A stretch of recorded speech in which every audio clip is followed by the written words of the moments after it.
This will be part 3 of Chapter 7, Cognitive Changes. And in this section, we'll look at Piaget's cognitive developmental theory and his third stage. We'll look at information processing, intelligence, and extremes of intelligence. So let's begin with Piaget. And his third stage is the concrete operational stage from 7 to 11 years of age. In this stage, children can perform concrete operations and reason logically. So the children now start to solve the conservation tasks that they were failing in the previous stage. The conservation of liquid and conservation of number tasks that we looked at, and conservation of mass, and okay. And anyways, the conservation of length as well. And they start to pass all of the conservation tests. They now can use appropriate logic to solve them. And they demonstrate reversibility, the ability to mentally undo an action. So when they watch, for instance, liquid being poured from a short, wide glass into a tall, skinny glass, they can imagine to themselves, hey, wait a second, I could pour that water right back into that smaller glass, into that smaller, wider glass, and and undo what was just done, the change that just took place. Or in the test where there are 2 rows of 5 coins, and the experimenter moves the coins further apart in one row, and the child thinks that there's more coins in that row. In this stage, a child will think that, oh, I could put those quarters back where they used to be, and return it to its previous state. So this is reversibility, and this is one of the things that allows them to solve conservation tests. That, and they no longer centrate, meaning they don't just pay attention to one dimension of a problem, but they now decenter. They now pay attention to more than one aspect of a problem. So when the water is poured into the taller, thinner glass, they recognize that not only is it taller, but it is also thinner. They can recognize that there's 2 dimensions at play here.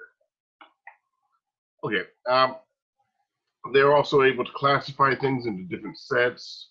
You can see an example in the picture here where there's a family tree that, and children can, make this kind of classification, arranging them in their proper orderings.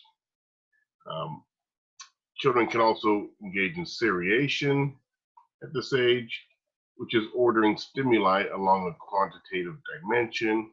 So for instance, suppose you give the child 8 different sticks of different lengths, and you tell them to put them in order from smallest to largest. They can do this task. And then they will, use logic and planning in order to do it, fairly efficiently. Whereas a preschool child would really fumble around with that task.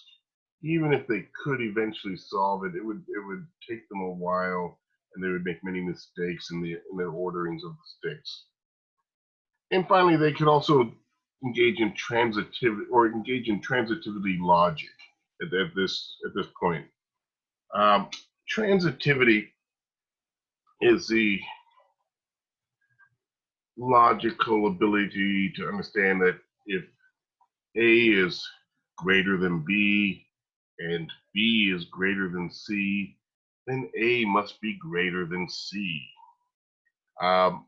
So in this stage, the concrete operational stage, if I was to show the child, 3 sticks, and I held up the first 2 and showed them that stick A was longer than stick B, and then I put A down, and I then showed them that stick B is longer than stick C, they can mentally figure out that stick A must be longer than C.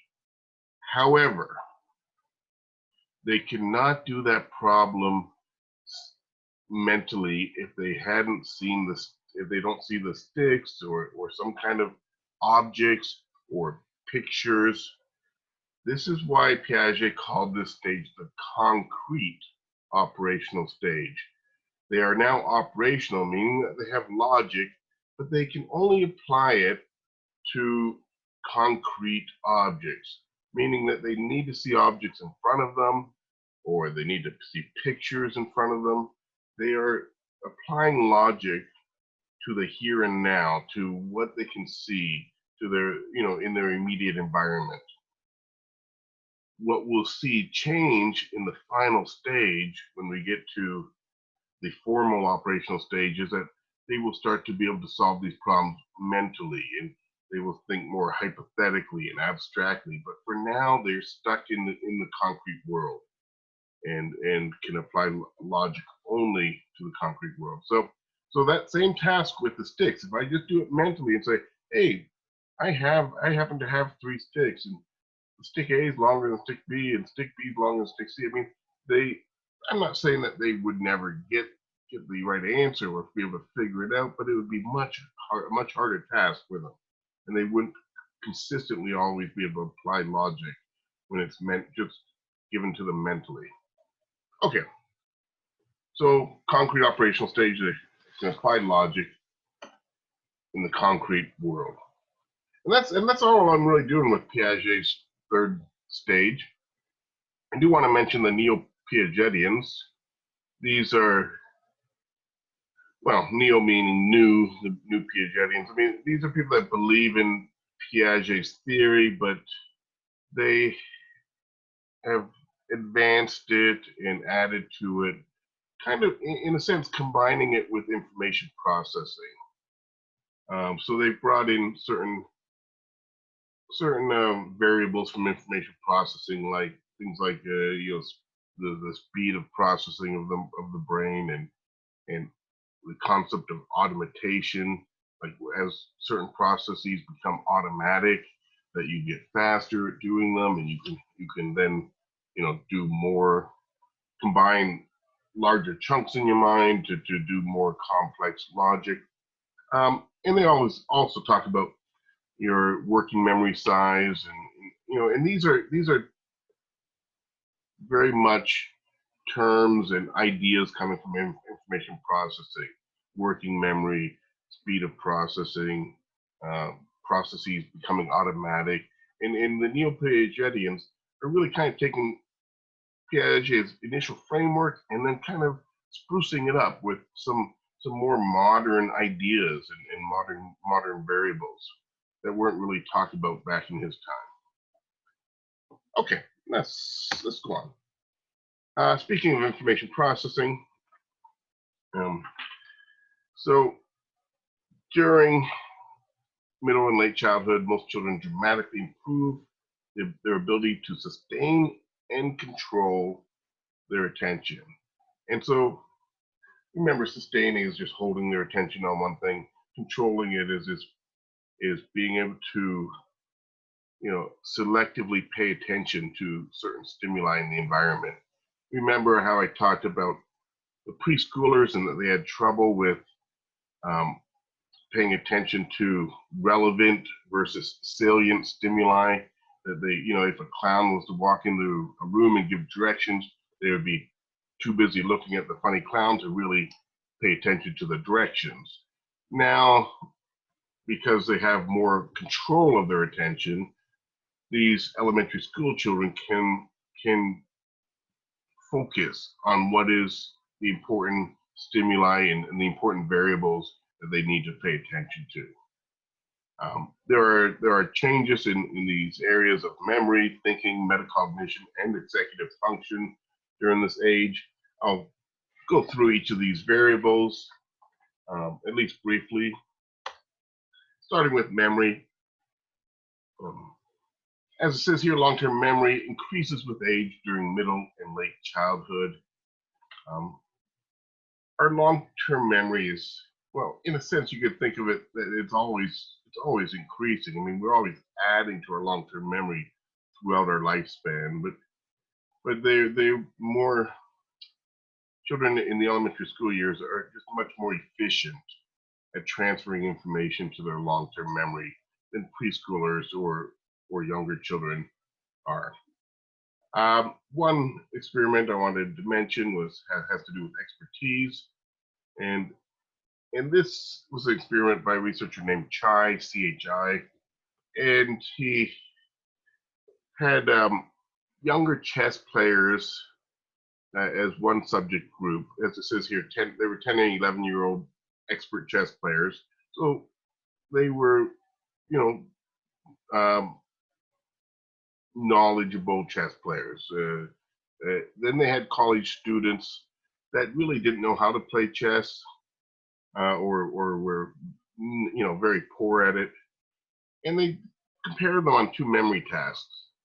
One was giving them random numbers to memorize.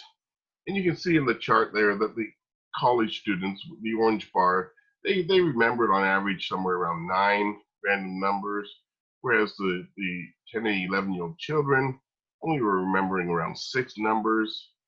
And this is a very typical result. Remember, average number of items that an adult can store in their mind is in the neighborhood of 7 plus or minus 2. So between about 5 to 9 items. College students are typically a little bit above average, so it's not surprising that they could remember 9 items. 10 and 11-year-olds aren't quite adults. Six digits is very typical for that age category. So the random numbers, it went according to what you would expect, with the college students remembering more than the children. However, when they set up pieces on a chessboard and they had an actual chess position, both the college students and the children would get to study a position, then they would wipe the pieces off the board, and they had to try to replace as many as they could remember.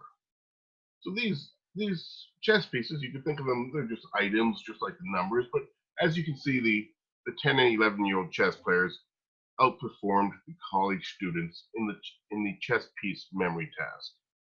They were able to remember more items on average. And this was a demonstration that the more you know in an area, the more that you remember.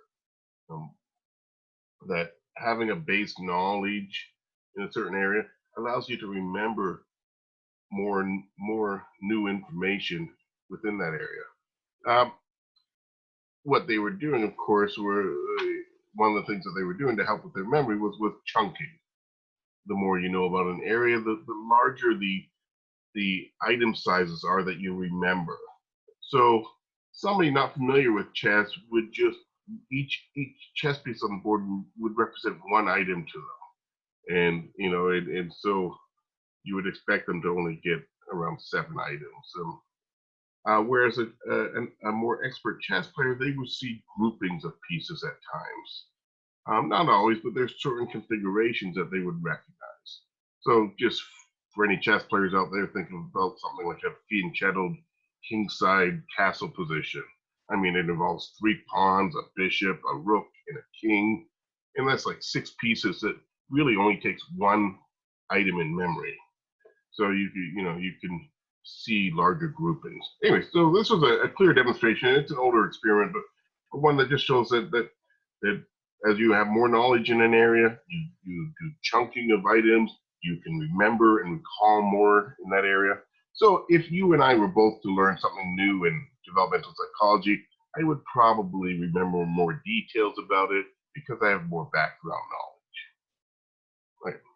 And so obviously, just to go back here, as children are advancing throughout childhood, they are taking more and more knowledge in each year because they have more of a base knowledge. So what they learn in grade 1 is going to help them remember more in grade 2, and what they learn in grade 2 is going to help them remember even more items in grade 3. So there's a little bit of an acceleration year after year of how much information you can take in and remember and transfer to your long-term memory, because you keep expanding your base knowledge. The more you know, the more you remember. Okay, fuzzy trace theory. I'll just briefly mention this. Fuzzy trace theory says that there's two there are ways that two different types of memories that we form. One is verbatim memory.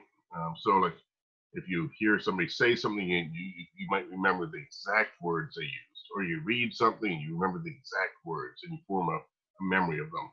But a fuzzy trace, or a fuzzy, sorry, not fuzzy trace, but the second type is gist. So we had verbatim memory. The second type is gist memory. It means you just remember the main point of what you read or what you heard, without remembering the exact words used. So we have these two different types of memory traces, and what we find is that younger children tend to form more verbatim memory traces. Actually, I mean, you think that that's kind of a harder type of memory, and it is a harder type of memory to remember. And this is one of the problems with like preschool children, for instance, that they try to remember the exact words that they heard.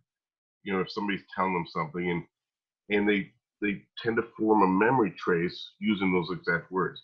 Whereas an older elementary school child, they will remember the basic point of what was said, and we call that a fuzzy trace. It's not the exact words. It's just a fuzzy recollection of the gist of what was said.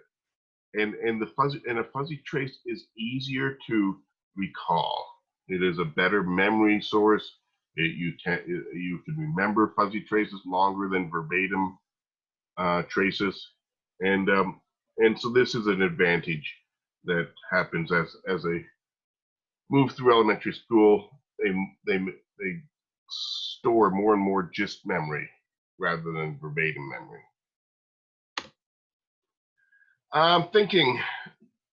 I'm just going to define some things real quick here. Critical thinking is thinking reflectively and productively, as it says here, and evaluating evidence. It's kind of, critical thinking is a lot like logical thinking. Mindfulness is just being aware and present of your current surroundings and whatever you're listening to or watching or reading. Creative thinking is the ability to think in new and unusual ways, come up with unique solutions. Two types of thinking are convergent and divergent thinking. Convergent thinking is kind of goes more with critical thinking. It is, using step-by-step kind of logical thinking in order to come up with what's considered a correct answer. This is, so for instance, if I give you a math problem, you would use convergent thinking. You would use your techniques of addition or subtraction or multiplication or whatever the math problem is calling for. You would use the techniques and apply them in order to try to get the right answer. And there would be one right answer to that math problem. That would be an example of convergent thinking. If I ask you a question like, how many quarters would you get in return for 60 dimes? You could figure that out. It's a math problem, and that would be convergent thinking. Divergent thinking is more creative, is what creative thinkers use more. So it is producing many possible solutions or answers to a problem. Thinking outside the box is one way we describe it. So if you were given a question such as, what images come to mind when you hear the phrase sitting alone in a dark room, or some unique uses for a paperclip? I mean, these are the types of questions that generate divergent thinking. There's not just one right answer, but there's many possible answers. In school, we concentrate on convergence thinking much more than divergent thinking. Same as on intelligence tests, the intelligence IQ tests concentrate on convergent thinking. So we teach logical thinking. We try to teach critical thinking in school. We don't do a lot of creative thinking in school. We don't do a lot of divergent thinking training in school. And there are experts that say we should do much more. That we should try to get students thinking more creatively within school and to promote that kind of thinking. Okay, metacognition just refers to cognition about cognition, or you might call it knowing about knowing, or thinking about thinking. It is just, thinking about your thought processes, knowing about how your mind works and how you think. When it applies to memory, it's called metamemory. So that's just knowledge about how your memory works. Executive functioning, I've mentioned the term executive function before. Once again, executive function is kind of refers to cognitive control. I guess it is control of your thoughts, control of your memory, and control of your attention. It involves the most important aspects of executive functioning are self-control or inhibition, working memory, and flexibility. And flexibility, we mean cognitive flexibility, being able to shift from one task to another, for instance.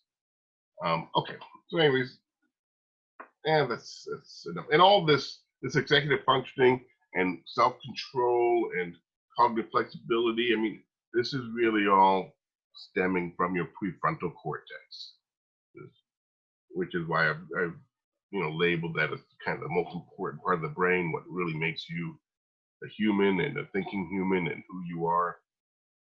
Let's go on. The next major topic is intelligence. We can define it as the ability to solve problems and to adapt and learn from experiences. There are many, many different definitions of intelligence. It's not the easiest thing to really define, and in such a way that everyone would be happy with it. But pretty much the majority of definitions at least, really talk about adaptation. So this one says adapt and learn from experiences. I mean, part of it, intelligence, almost all experts agree that part of it is learning from experiences, learning from your environment, adapting to new tasks, new surroundings. Okay, intelligence is very much focused on individual differences and the assessment of differences between individuals. So when we study IQ, when we study intelligence, we use a lot of IQ tests. We do a lot of measurements of IQ. So it's about what makes one person have a higher IQ than another. We compare IQ between individuals, between groups. We look at how IQ develops throughout childhood and adolescence, and so it is about differences between people. Why does one person have an IQ of 120 and another person 100? I mean, and what does that difference really refer to? So individual differences are very important. Looking back at the history of IQ and intelligence, we can go back to the first, what's considered the first really decent attempt at an IQ test came from Binet over in France. And Binet was asked by the French government to design an intelligence test to measure which children could benefit from schooling. This was right around the turn of the century, right around right around 1900, and this was the same time that mandatory schooling laws were coming into effect in many countries, including in European countries and including in the US. And so all of a sudden there was a lot more children and teenagers going to school. And what they found was that some children seemed to really benefit from schooling, others did not.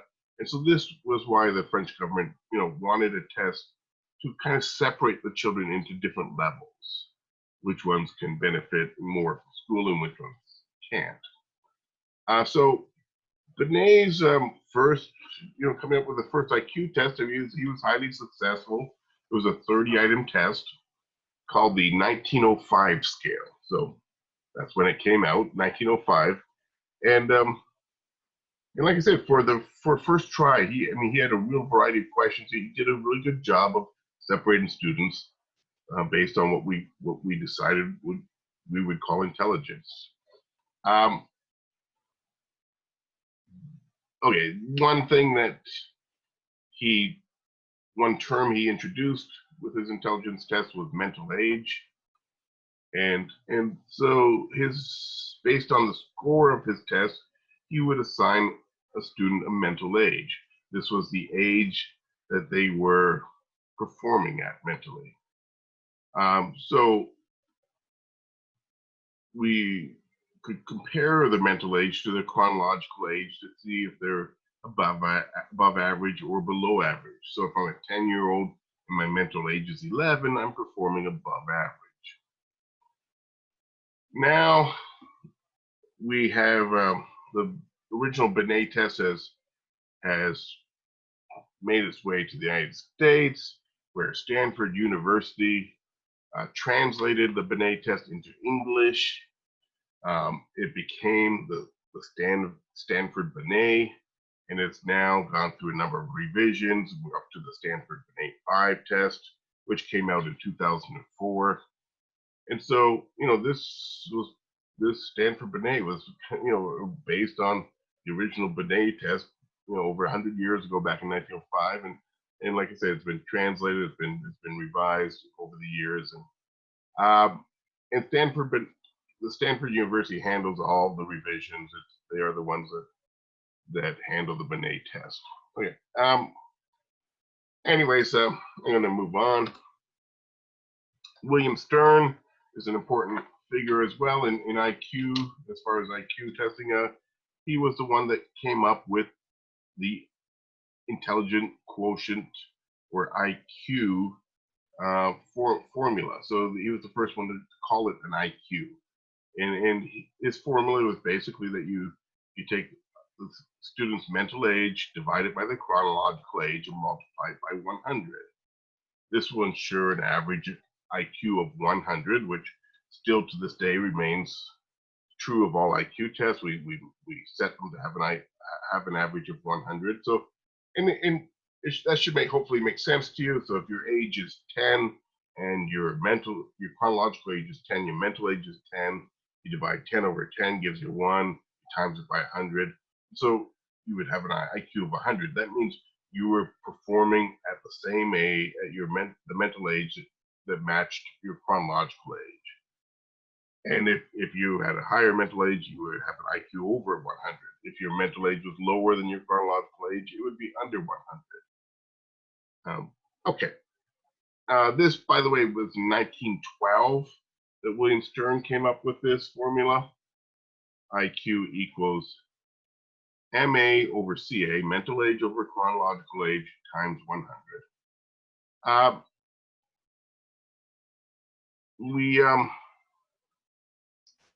We no longer think of it in those terms.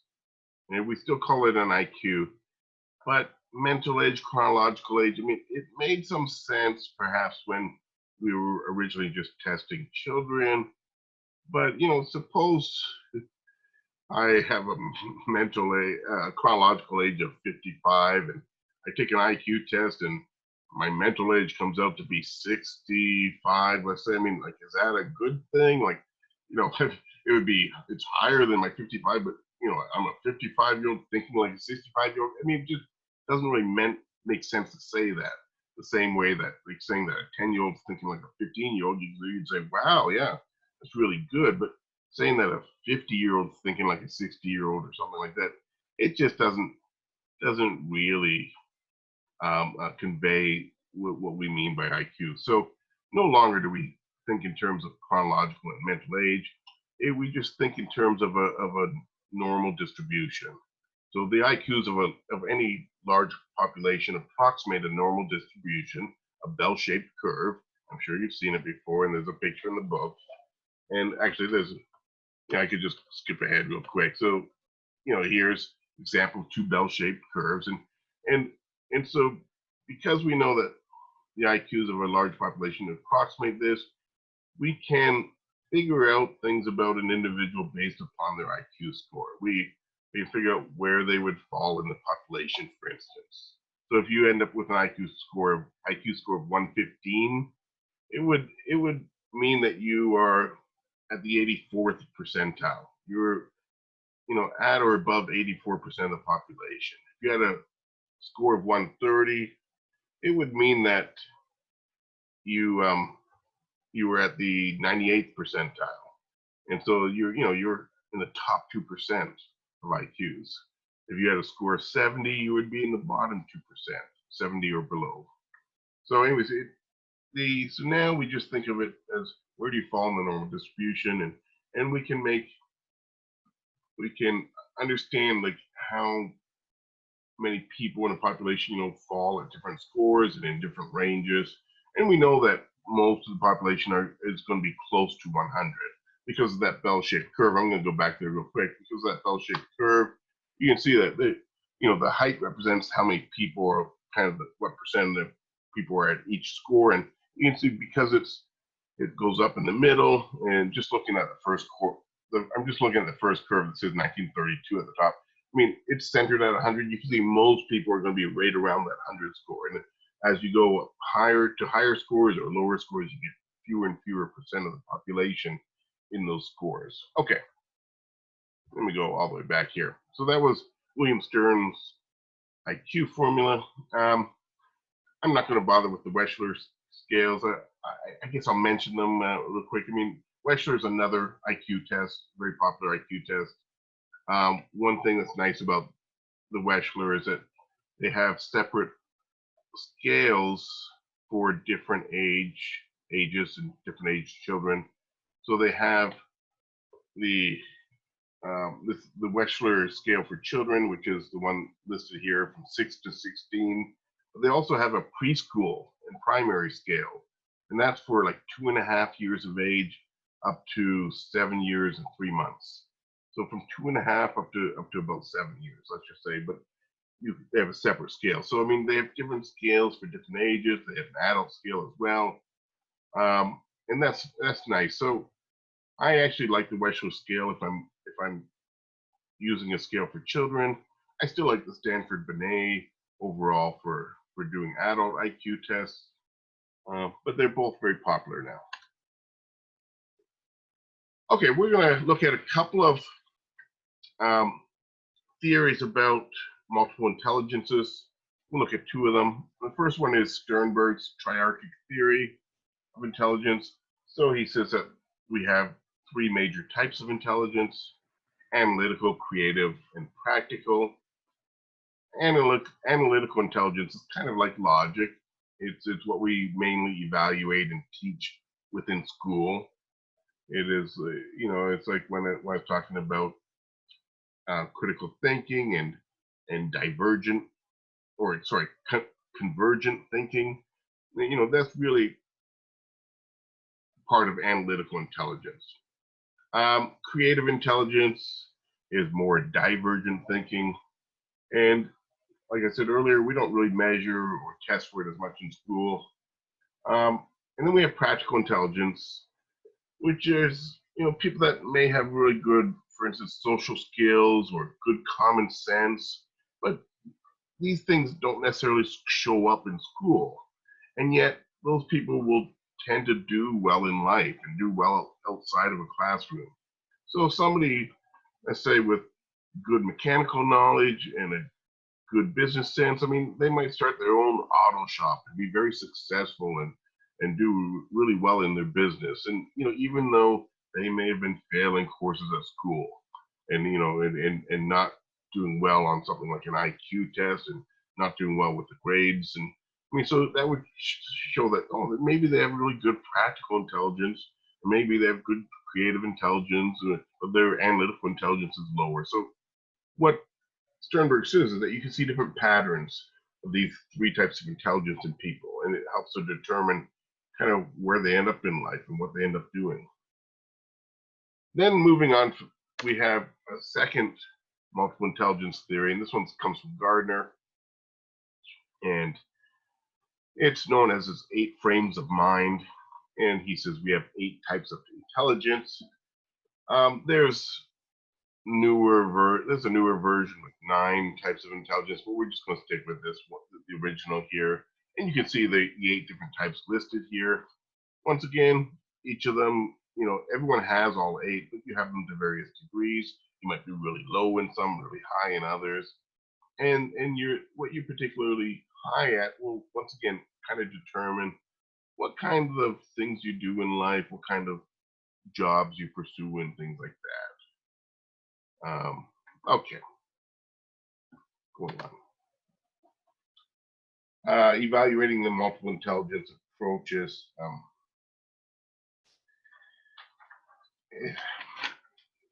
It's I guess what I'd want to say here is that it has broadened the concept of intelligence, as it says there. We think it really kind of causes us to think more about intelligence and what it is, and whether there does exist more than one type of intelligence. And so many people now believe that there are different forms of intelligence. I wouldn't say that anyone necessarily completely buys into either one of these theories, like, oh, we have exactly 3 types, just like Sternberg says, or we have exactly 8 types, like Gardner says. But the ideas were important for us to think, yeah, we should think about intelligence as more than just being one solitary thing. I mean, now people speak about emotional intelligence, for instance, and how important that is, which is different than analytical intelligence. So it kind of opened up the debate, and opened up people's minds to think about other forms of intelligence. Okay. Interpreting differences in IQ scores. What causes differences in IQ scores? Well, first of all, genetics. There is some contribution of genetics, but not a lot. I'm going to go to the next slide for a moment. So this is a comparison of the correlation of intelligence or IQ scores between identical twins, and versus the correlation of IQ scores between fraternal twins. I talked about this in an earlier chapter, that we do tests of how similar identical twins are versus fraternal twins, and that this kind of points the way towards whether something is caused more by genetics or environment. If you remember from what I talked about in that other chapter, is that when these correlations are very far apart, then it really tells us that genetics are at work. If the identical twins score correlation is really, really high, and the fraternal twins is really low, that would mean, wow, it's genetics causing whatever we're measuring. I mean, when these scores are closer, it speaks more about environmental influences. Because the identical twins, if genetics are at work, the identical twins should be a lot more similar than the fraternal twins. Anyways, what we see here is that the correlation for the identical twins is up around 0.75. For the fraternal twins is at about 0.6. And this difference of 0.15 is fairly small. It suggests a relatively low correlation between genetics and intelligence. That it doesn't, there is some influence. These scores aren't equal, so there's some influence of genetics, but with only having a 0.15 difference is not a large difference. So there's only a relatively low correlation between genetics and intelligence. Okay, going back up here. Environmental influences. I'll mention a couple here. One is that studies show that many low-income parents have difficulty providing an intellectually stimulating environment for their children, and that this can cause them to end up with lower IQ scores. So remember that early in life, in the first few years, particularly of life, when the brain is rapidly forming, we really need children to have varied and stimulating input. The brain, requires that for a young child to reach their full potential and for the brain to develop, to its full potential. And once again, studies show that low-income parents do have some difficulty providing a stimulating enough environment.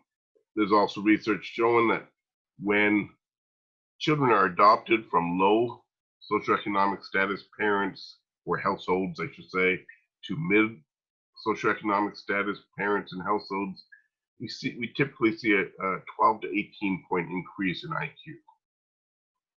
And this is what, or at least this is what studies suggest. So that's a huge difference. That growing up in a middle SES household really causes your IQ to be higher than if you were in a poor situation. So we know that living conditions and your socioeconomic status does influence IQ. The third point here is children deprived of formal education. We have found that they have lower IQs, and this is usually looking at comparison of countries that don't necessarily have formal education systems in place versus those that do. But we also look at quality of education, and this came up in discussion on Monday that people, one of the reasons that poor families may have more difficulty providing a stimulating environment for the kids is that they tend to have poor schools in their neighborhoods as well. So this can contribute to a lower IQ. Also, culture fair tests. There may be some bias in tests that work against certain subgroups of the population. The Flynn effect is something that is very interesting, though, and certainly shows that environment is very important to IQ scores. It's basically that there's been a rapid increase in IQ scores worldwide over the last 100 years or so. Generation after generation has been smarter. Each succeeding generation has a higher IQ than the one before. So we're getting more and more intelligent, at least as measured by IQ, as a population. It may be due, as it says here, to higher levels of education attained by a larger percent of the world population. We have been having as the generations have gone on, we have had more and more people attending higher education. We have less just menial labor jobs and more jobs that require education. So as the population becomes more educated overall, it tends to raise IQ. We know that formal education does make a difference. This is a graph here, just kind of demonstrating the Flynn effect, and you can see that this is a comparison of 1932 to 1997, and so the average, what this is based on a 1932 IQ test. I mean, back in 1932, the average of the population was at 100, as you would expect. If in 1997, if people took that same test, the average, what they find is that the average would be about 120, kind of meaning that over this 65-year period, the population's IQ has gone up about 20 points. You may not think that's staggering, but that is quite a few points for a whole population to rise. So you can see that we have shifted as a population. There's still some overlap, but we over on the right side we have the kind of darker blue area. We would have that large segment of a population would have been considered intellectually very superior back in 1932, that large segment of the 1997 population. So that is,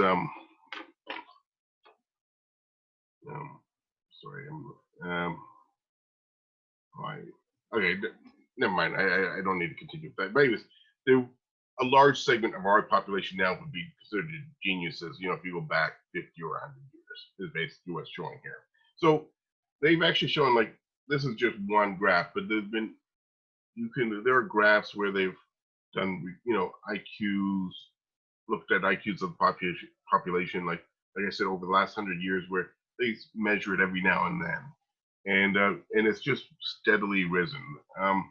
Somewhere in the neighborhood of between I think somewhere around 3 IQ points for every 10 years, or approximately. So, and that would kind of fit with what we see here. Every 10 years, so 65 years is, if it's 3 points per every 10 years, that would be about 19 and a half points. Yeah, and we can see a difference of 20 points. Let me move on. I'm getting stuck there. Okay. Ethnic variations. We talked about this a little bit on Monday in class. I'm not going to really go over this. Remember, I asked you, why do we see a 10 to 15 point difference between African American and non-Latino white children, and we did talk about that a little bit Monday. Okay, and I'm going to move on. You guys can read more about this in the book. And I think I'll leave this for you as well.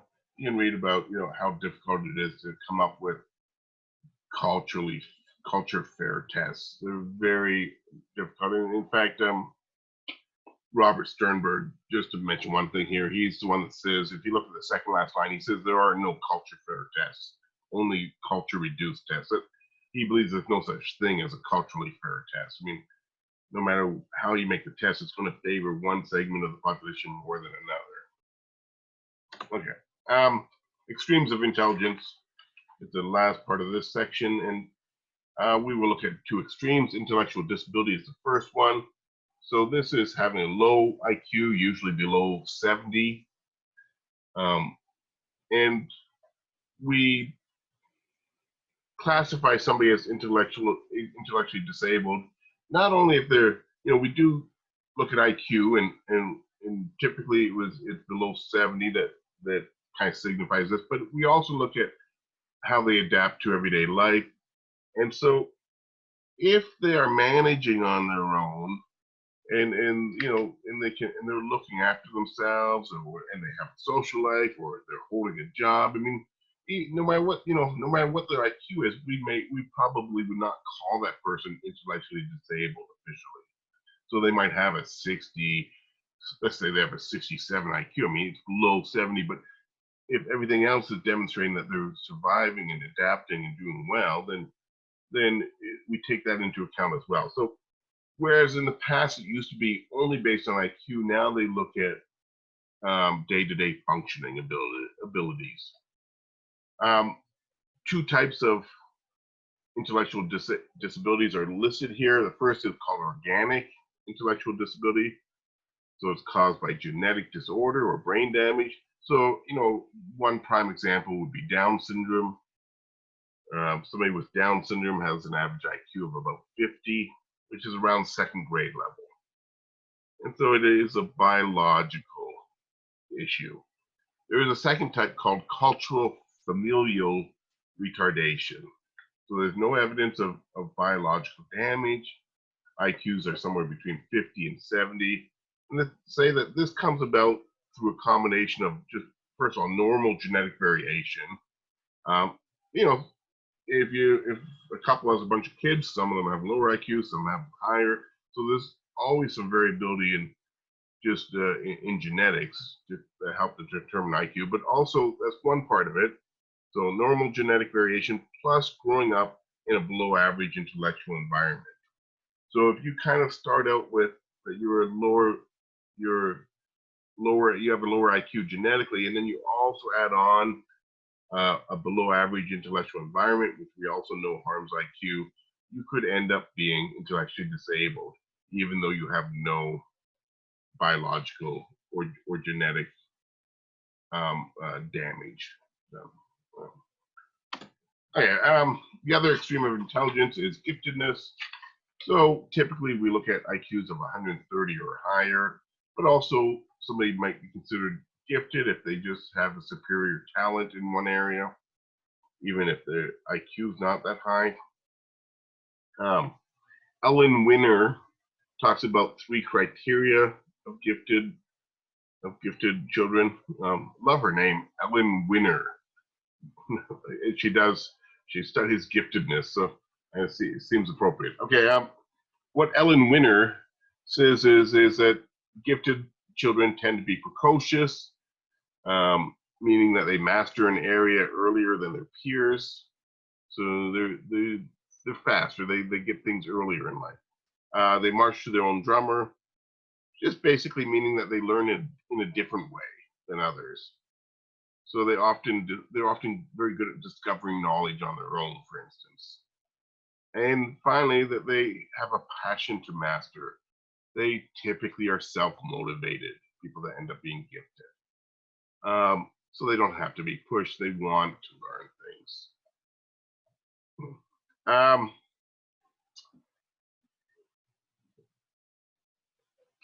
Okay, you know what? I was just looking at my notes here. I'm going to leave just the rest of that for you. And that will conclude lecture 3 from chapter 7. There's one more short one to follow, and it will be on language development.